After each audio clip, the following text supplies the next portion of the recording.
The scale of the destruction is almost unimaginable. Towns and villages destroyed. Lives destroyed. This is the home of the Alwani family, where 7 people, the father, the mother, and 5 sons were killed. People are saying that the number of those injured is very high, and they are mostly children.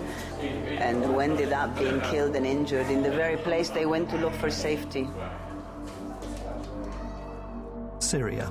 The conflict has led around 4 million people to flee their homes. More than 1.4 million more have left the country altogether and are now mainly in neighbouring countries, many in refugee camps.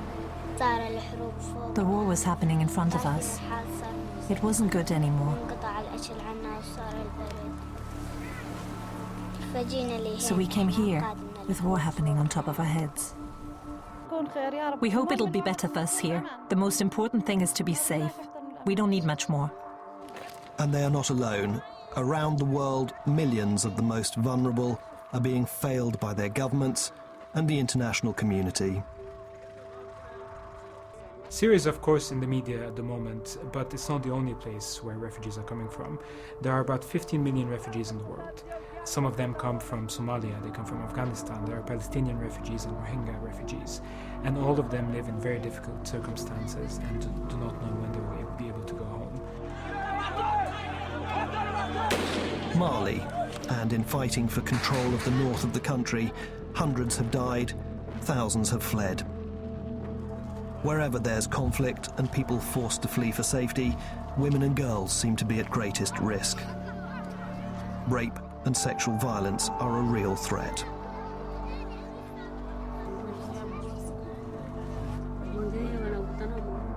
They threaten me with a gun.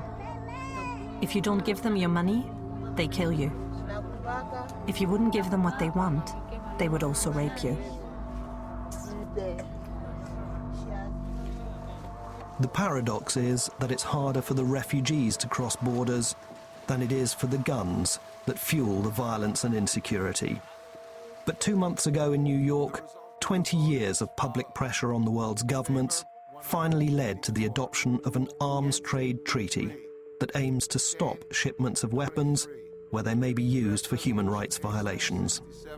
L58 is adopted.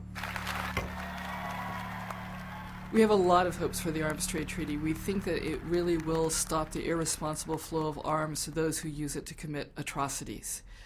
But we need to remember, people cross borders for many reasons, not just to escape violence. Sometimes they're trying to escape poverty. And what we see are migrants crossing borders, sometimes with papers, sometimes without, and once they do that, being stripped of their rights and exploited. Plenty of countries want cheap labour, but don't seem prepared to recognise that every migrant worker has rights. A labourer is also a human being. He also has his own way of living. He's not some animal who can be imprisoned and suppressed in order to extract work. The economic exodus means that tens of millions of people are on the move from country to country. Europe is investing millions of euros in protecting its borders. The side effect is those trying to enter are often detained, discriminated against, and denied their fundamental human rights.